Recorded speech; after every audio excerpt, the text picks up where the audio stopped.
ఈరోజు 16 సోమవారాల వ్రతంలో 4వ రోజు పూజ అనేదనమాట ఇప్పుడు చేసుకుంటున్నా.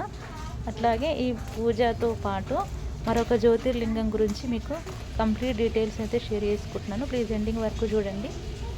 నమస్కారం అందరికీ. ఈరోజు నేను 16 సోమవారాల వ్రతాల్లో భాగంగా ఈరోజు నేను 2వ జ్యోతిర్లింగం గురించి తెలియజేస్తున్నాను. యాక్చువల్లీ పోయిన వారం ఏంటంటే సోమేశ్వర లింగం గురించి తెలియజేసినాను. ఈరోజైతే హటకేశ్వర స్వామి వారి జ్యోతిర్లింగం గురించి తెలియజేస్తున్నాను. ప్లీజ్ ఎండింగ్ వరకు చూడండి. శ్రీశైలంలో హటకేశ్వరము అని ఒక దేవాలయం ఉంది.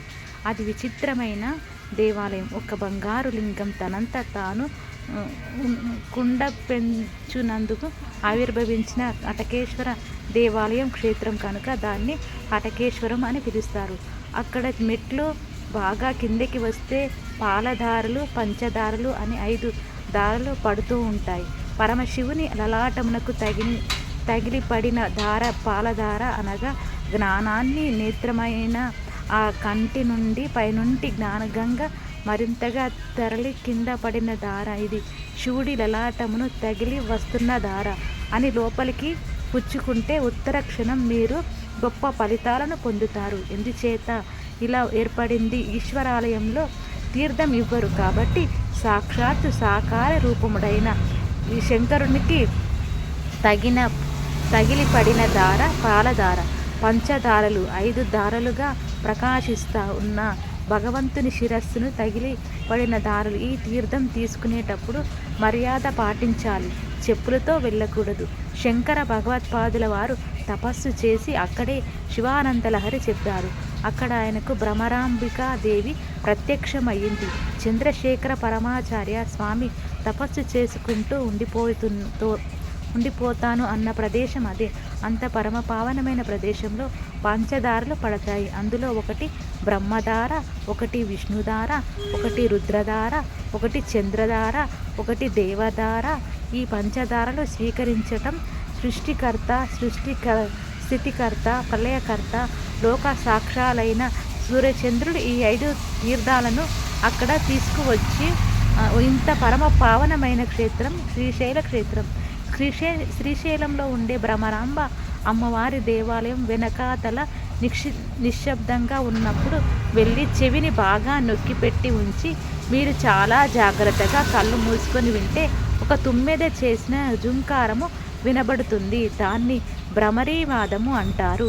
అమ్మవారిని ఇప్పటికీ అక్కడ తుమ్మెద రూపంలో ఉన్న రెక్కలతో అలంకారం చేస్తారు. ఆ తల్లి ముందు శంకరాచార్య స్వామివారు శ్రీచక్రమును వేశారు. అక్కడికి వెళ్ళి అమ్మవారి శ్రీచక్రం ముందు కూర్చొని ఏ తల్లి అయినా కుంకుమార్చన చేస్తే ఆమె పూర్ణంగా 3 తరములు చూసి హాయిగా 10 మంది చేత పండు ముత్తైదువ అని అనిపించుకుని వార్ధక్యంలో హాయిగా ఆవిడ భర్త గారి తొడ మీద తల పెట్టుకుని ప్రాణం విడిచిపెట్టగలదని, అదృష్టం కలుగుతుందని, శ్రీశైల లింగమునకు పట్టు తేనెతో అభిషేకం చేస్తే ఉత్తర జన్మలలో గంధర్వగానం వస్తుంది. భ్రమరాంబిక అమ్మవారి దగ్గర కూర్చుని కుంకుమార్చన చేసుకోవాలి. 4 మారేడు దళములు పట్టుకొని ఆ శివలింగమును తడిమి అభిషేకం చేసుకోవాలి. తల్ల తాకించి నమస్కరించుకోవాలి. పూర్వం అరుణాసురుడనే రాక్షసుడొకడు బయలుదేరాడు. వారు బ్రహ్మ ఇచ్చిన వరముల వల్ల మిక్కిలి గర్వం పొంది లోకములనన్నిటినీ క్షోభింపజేస్తున్నాడు. ఆ సమయంలో అమ్మవారి భ్రమరీ రూపమును పొందింది. భయంకరమైన యుద్ధం చేసిన తర్వాత భ్రమరీ రూపంలో వెళ్ళి ఆ అరుణాసురుణ్ణి సంహారం చేసింది. ఇప్పటికీ శాస్త్రంలో శ్రీశైల మల్లికార్జునుడు మల్లె పువ్వు అయితే అమ్మవారు సాలగ్రాహి అని చెప్తారు. తుమ్మెద ఎప్పుడు పువ్వు చుట్టూ తిరుగుతూనే ఉంటుంది. ఆయన మల్లికార్జునుడు, ఆవిడ భ్రమరాంబికాదేవి. అక్కడ శివుడు ఎన్నడో అక్కడ ఆవిడ భ్రమర రూపంలో తిరుగుతూ ఉంటుంది. అక్కడ శివుడు ఉన్నాడు, పైన శక్తి రూపంలో ఆవిడ ఉన్నది. అందుకే ఇప్పటికీ ఆనాదం వినపడుతూ ఉంటుంది. ఈ నాదమును All India Radio Hyderabad, Kurnool, Vijayawada స్టేషన్లో రికార్డు చేశారు. శ్రీశైలం వెళ్ళి అమ్మవారిని చూసినట్లయితే అమ్మవారి కనుగుడ్లు స్పష్టంగా కనబడుతుంటాయి. ఆమె ముందు గల శ్రీచక్రం ముందు కూర్చొని కుంకుమార్చన చేసుకొని అవిధ్యాన మంత స్థితమిత మిహిరద్వీరపనగరి అని సౌందర్య లహరిలోని 4 శ్లోకాలను చెప్పుకుని వస్తే జన్మ ధన్యం అయిపోతుంది. అక్కడ ఉన్న స్వరూపాములలో వీరభద్రుడు ఒకడు. శ్రీశైల మల్లికార్జున్ని దర్శనం చేసి బయటకు వచ్చి పక్కన ఎడమ పక్కకు వెళ్ళినప్పుడు అక్కడ వీరభద్రుడు కనబడతాడు. అక్కడ బయలు వీరభద్రుడు అని క్షేత్రపాలకుడు ఒక ఆయన ఉంటాడు. రక్త సంబంధమైన వ్యాధులు శరీరంలో పాటు మారిస్తే ఎటువంటి వారు శ్రీశైలం క్షేత్రంలో ఉన్న వీరభద్ర స్వరూపం దగ్గర కూర్చొని ప్రతిరోజు 1 గంట సేపు శివనామములు చెప్పుకొని కొద్ది రోజులు అక్కడ ఉండి వస్తే ఆ వ్యాధులు నయమవుతాయి. అలా నయమైన సందర్భాలు ఎన్నో ఉన్నాయి. అక్కడ ఉన్న వీరభద్ర మూర్తిలోంచి అటువంటి శక్తి ప్రసారం అవుతుంది అని పెద్దలు చెప్తారు. చంద్రావతి అనే రాజకుమార్తె ఒక భయంకరమైన గుడ్డు కాలమును ఎదుర్కొంది. తన తండ్రే తనను మోహించాడను ఆమె పరిగెత్తి శ్రీశైల క్షేత్రమును చేరుకుని గుడిలో వెళ్ళిపోయింది. రాజు ఆమె వెనక తరుముకు వస్తున్నాడు. గుళ్ళోకి వెళ్ళిన ఆమె శివలింగమును చూసి దాన్ని శివలింగమని అనలేదు. అక్కడ మల్లికార్జును ఉన్నాడు అని ఆమె చేతిలో ఉన్న మల్లెపూల దండను సిగకు చుట్టుకొని, మల్లికార్జున, నేను నీకు ఇవ్వగలిగింది ఇదే, ఇది నీ సిగకు చుట్టుకొని నన్ను నీవు కాపాడు అని ప్రార్థించింది. అప్పుడు లింగోద్భవమూర్తి స్వామి వచ్చి ఆమెను తరుముకు వస్తున్న రాజును చూసి, నీవు పచ్చల బండ వవుదువుగాక అని శపించాడు. అంతటి దుష్కృత్యమునకు ప్రయత్నించిన ఆ రాజు పచ్చల బండ అయి ఇప్పటికీ అలా పడి ఉన్నాడు. ఆవిడ ఇచ్చిన మల్లికా పుష్పముల మాలను తన సిగకు చుట్టుకుని స్వామి మల్లికార్జున అని మరొక మారు పిలిపించుకున్నాడు. శ్రీశైలంలో వృద్ధ మల్లికార్జునుడు అని ఉన్నాడు. ఆ శివలింగం ముడతలు పడిపోయి ఉంటుంది. ఆ ముడతలు బాగా దగ్గరగా వచ్చేసి ఉంటాయి. ఈ మల్లికార్జునుడు ఎప్పుడూ వెలిసినది సాధికారికంగా చెప్పలేము. కానీ అక్కడ జరిగిన విచిత్రం ఒకటి ఉంది. మహీధర మహారాజు అని ఒక రాజు గారు ఉండేవారు. ఆయనకు ఒక కుమార్తె. ఆమె శంకరుని సౌందర్యం ఉపాసన చేసింది. సాధారణంగా ఈశ్వరుని తండ్రిగా ఉపాసన చేస్తారు. కానీ ఆమె శివుణ్ణి మోహించింది. తనకి శివుడి వంటి భర్త కావాలని ఈ పిల్ల ఏమి చేస్తుందో అని శంకరుడు ఆమె కలలోకి వచ్చి, నీకు నన్ను వివాహం చేసుకోవాలని ఉంటే శ్రీగిరి పర్వతం మీద ఉన్న తెల్ల మద్ది చెట్టు కిందనున్న మల్లె పొదలో ఉన్నాను, అక్కడకు రా, నిన్ను వివాహం ఆడతాను అన్నాడు. ఆమె శంకరుడు చెప్పిన చోటికి వచ్చి ఆ చెట్టును పొదను వెతుకుతోంది. అప్పుడు పార్వతీదేవి జగతాహ పితరౌ వందే పార్వతీ పరమేశ్వర అని చెప్తారు. కానీ మీకు ఈ బుద్ధి ఎప్పటి నుంచి వచ్చింది అని శంకరుని అడిగింది. అప్పుడు శంకరుడు ఆమె నన్ను భక్తితో ఆరాధన చేసింది. అక్కడ వివాహం అనగా నేను ఆవిడను నాలోకి తీసుకోవడం అని చెప్పాడు.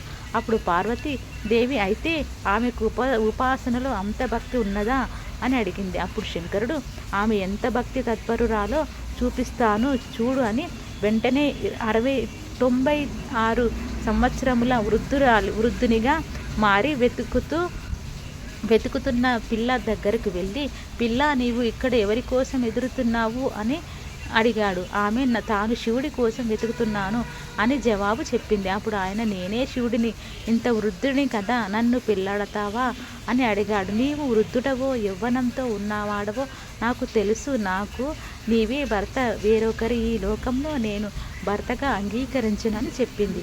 ఆవిడకు కావలసింది ఆయనతో ఐక్యమవ్వడం.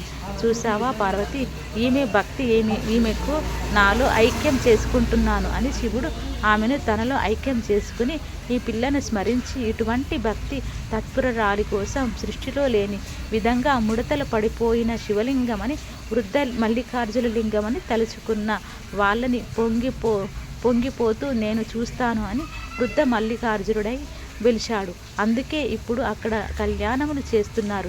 ఈ విధంగా శ్రీశైలం ఎన్నో విశేషములతో కూడుకున్న క్షేత్రం. ఈ క్షేత్రంలోనే శంకరాచార్యుల వారు శ్రీశైల శిఖరం మీద ఉండగా ఒక కాపాలికుడు వచ్చి శంకరాచార్యుల వారి శిరస్సు కావాలని అడిగాడు. అప్పుడు శంకరాచార్యుల వారు నా శిరస్సును ఇవ్వడానికి నాకేమీ అభ్యంతరం లేదు, కానీ నీవు నా శిరస్సును తీసుకుంటే నా శిష్యులు బాధపడతారు. నా శిష్యులు ఉదయముననే పాతాళ గంగ దగ్గరకు వెళతారు. అప్పుడు వచ్చి నా శిరస్సు ఉత్తరించి పట్టుకు వెళ్ళు అని చెప్తారు. మరునాడు ఉదయం ఆ కాపాలికుడు వచ్చి ధ్యానం చేసుకుంటున్న శంకరాచార్యుల వారి శిరస్సు ఉత్తరించడం కోసమని చేతిలో ఉన్న కత్తి పైకెత్తి సమయంలో స్నానం చేస్తున్న పదాచార్యుల వారికి ఏదో అమంగళం గోచరించి అక్కడి నుండి నరసింహ మంత్రోపాసనం చేశారు. ఆయన అక్కడి నుండి వచ్చాడు. మహానుభావుడు నరసింహుడు గబగబా వచ్చి కత్తి నెత్తిన కాపాలికుడిని శిరస్సు త్రుంచి అవతల పారేసి నిలబడ్డాడు. ఆ తేజోమూర్తిని శంకరాచార్యుల వారు నరసింహ స్తోత్రంతో ప్రార్థన చేశారు. ఈ విధంగా నరసింహస్వామి దర్శనమిచ్చిన క్షేత్రం శివకేశవ అభేదంగా శంకర భగవత్పాదులు రక్షించబడిన క్షేత్రం శ్రీశైల క్షేత్రం. అది జగద్గురువులను రక్షించుకున్న కొండ. అది మన తెలుగునాట ఉన్న కొండ. ఇక్కడ ప్రవహించే కృష్ణానది అని పిలవరు. కృష్ణానది శ్రీశైల పర్వత శిఖరమును పాము వలె చుట్టుకొని ప్రవహిస్తుంది. శివుడిని విడిచిపెట్టలేక భక్తులు పాములను తొలగించడానికి ఉత్తరమున ఉన్న గంగా దక్షిణమునకు వచ్చి కృష్ణ పేరుతో అక్కడ ప్రవహించింది కాబట్టి దానిని పాతాళ గంగా అని పిలుస్తారు. ఆలయ ప్రాంగణంలో పంచ పాండవులు అరణ్యవాసం చేసేటప్పుడు శ్రీశైలంలో ప్రతిష్ఠ చేసిన లింగములు 5 ఉంటాయి. శివాలయంలో తూర్పున కృష్ణదేవరాయలు నిర్మించిన గోపురం, దక్షిణమున హరిహర రాయల వారు నిర్మించిన గోపురములు కనపడతాయి. ఆ ఆలయ ప్రాంగణంలోనే త్రిఫల వృక్షములు ఒక పెద్ద వృక్షం ఒకటి ఉంటుంది. ఇది మేడి, జివ్వి, రావి ఈ 3 కలిపి పెరిగిన చెట్టు. ఈ చెట్టు 4000 సంవత్సరములకు బ్రతికింది. అక్కడికి సమీపంలోనే వృద్ధ మల్లికార్జునుడు ఉంటాడు. ఆ వెనుక రాజరాజేశ్వరి దేవాలయం సమీపంలో భ్రమరాంబ అమ్మవారి త్రిఫల వృక్షము ఉంటాయి. ఉత్తరమున శివాజీ గోపురం, కళ్యాణ మండపం, నందనవనం అనే పుష్పవాటిక ఉంటాయి. ఆ వందనంలో సుబ్రహ్మణ్య స్వామి మెమలితో ఉంటాడు. శివాజీ మహారాజ్ అక్కడికి వెళ్ళి అమ్మవారి ప్రార్థన చేశాడు. ఆ దృశ్యం శివాజీ గోపురం మీద ఇప్పటికీ చెక్కబడి ఉంటుంది. భవానీ మాత ప్రత్యక్షమైన ఈ చంద్రహాసమును చేత పట్టుకో, నీకు ఎదురు లేదు అని అనుగ్రహం. శివాజీని చంద్రహాసం బహుకరణంగా ఆ కత్తి పట్టుకునే మహానుభావుడు హిందూ ధర్మ సామ్రాజ్యాన్ని స్థాపించిన అంత గొప్ప క్షేత్రం శ్రీశైల క్షేత్రం. Thank you for watching everyone.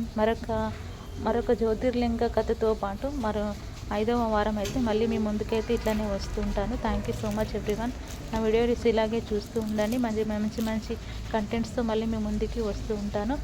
పరమేశ్వరుని, ఉమామహేశ్వరుడి యొక్క పరిపూర్ణ అనుగ్రహం మీకు మనస్ఫూర్తిగా పొందాలని చెప్పేసి కోరుకుంటూ ఓం శ్రీ ఉమామహేశ్వర స్వామిని నమః.